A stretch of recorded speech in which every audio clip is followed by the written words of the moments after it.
where the 8th CELAC Summit is just about to begin. Let's recall that this summit is being hosted in Kingstown, and we're about to go back to the signal. Let's recall that this is a very important summit. Vincent and the Grenadines is handing off its presidency to Honduras on the summit that's carrying out today. Let's go back to Kingstown. Drew on the foundation document which was approached at the VIII Summit, the Buenos Aires Declaration. It was also an encapsulation of the priority areas which the PTP considered of immediacy and, most importantly, areas on which, in our estimation, considerable progress could have been made in furtherance of the promotion and development of the regional agenda. The program focused on 13 thematic areas for proposed action, which for further refinement and clarity was grouped under the following classifications: economic recovery, social and human development, environmental sustainability, institutional strengthening, and external relations. These thematic areas were complemented by an ambitious list of concrete activities that were to have been implemented during the course of the year. This summary therefore highlights some of the more important areas on which significant progress was made and on which follow-up action is necessary in the upcoming period. However, kindly refer to the details of the full report that has been provided. Regarding economic concrete activities that were to have been implemented during the course of the year, this summary therefore highlights some of the more important areas on which significant progress was made and on which follow-up action is necessary in the upcoming period. However, kindly refer to the details of the full report that has been provided.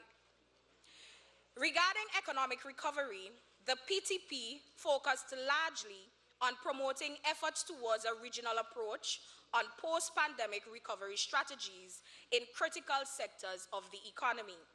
In this regard, we collaborated with the Economic Commission for Latin America and the Caribbean, ECLAC, the Latin American Development Bank, CAF, and other partners in hosting meetings of CELAC, Ministers of Finance and the Economy in Chile and in Spain, together with the European Union Economy and Finance Ministers, to exchange on viable strategies to address these challenges.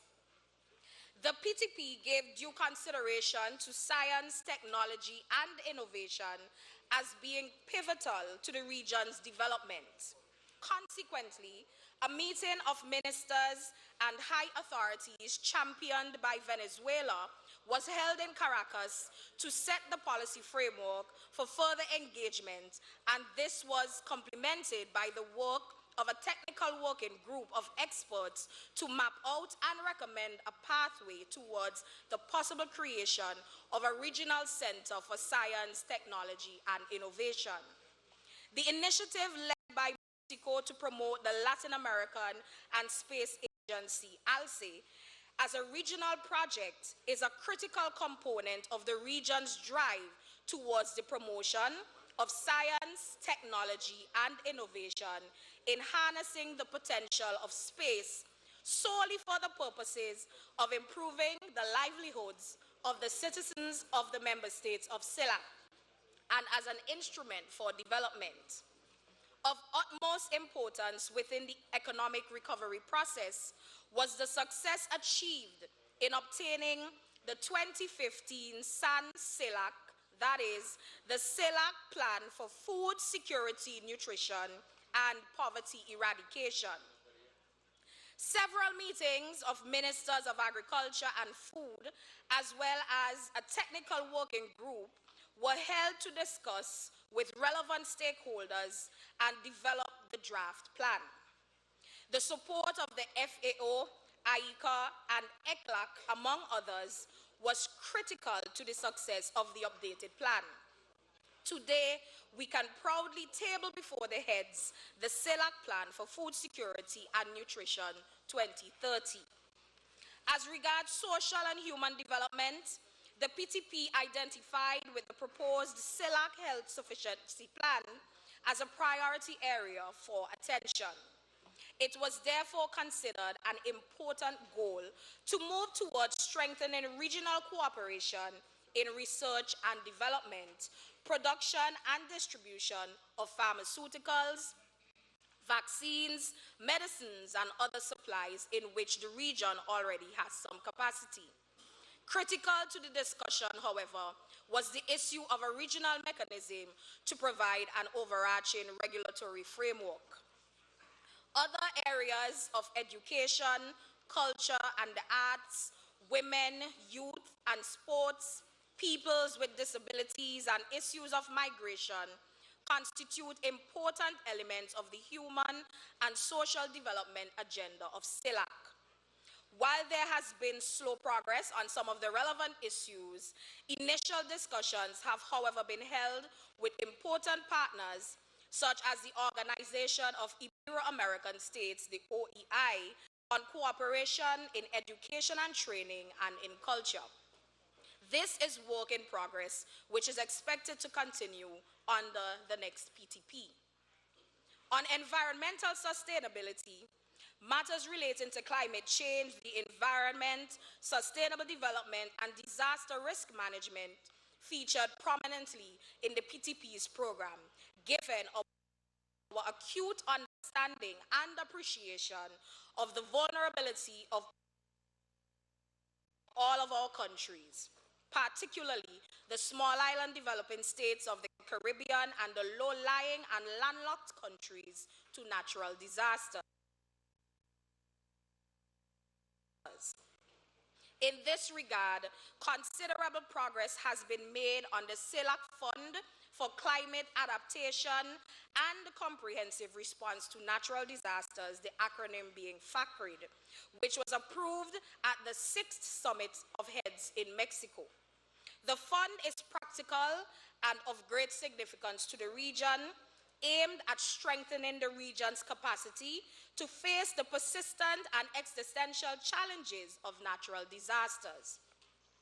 The FACRID is now operational, with at least 6 member states having already signed the agreement.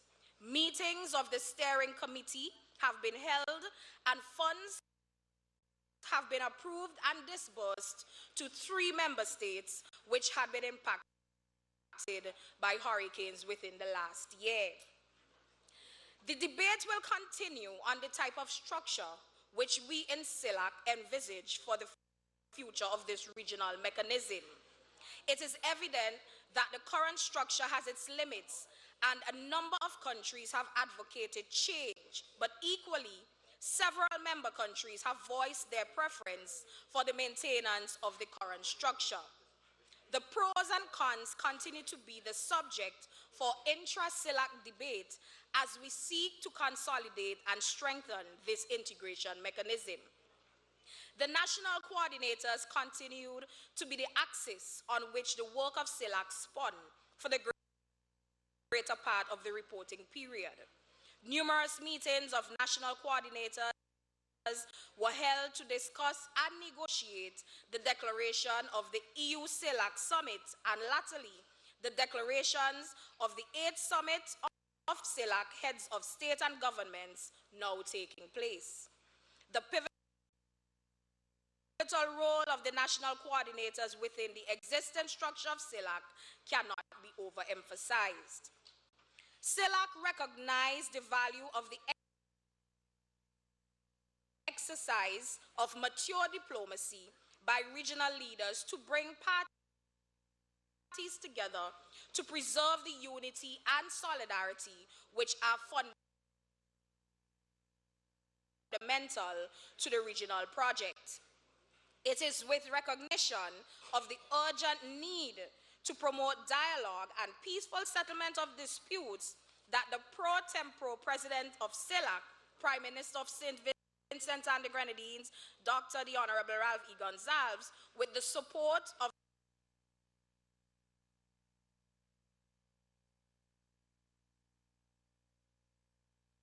the CARICOM chairmanship, brought the president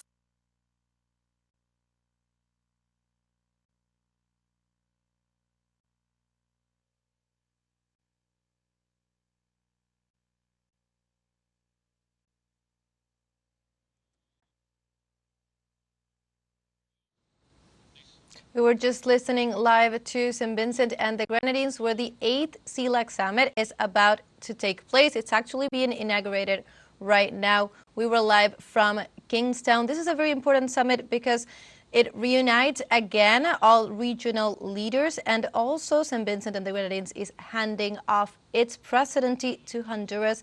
Let's go back. Let's continue looking at this summit that is kicking off. The PTP has also reached out to India, the Association of Southeast Asian States, ASEAN, the Arab League, and the Gulf Cooperation Council through exchange of letters of intent for deeper cooperation. But most significantly, the first encounter between CELAC and the African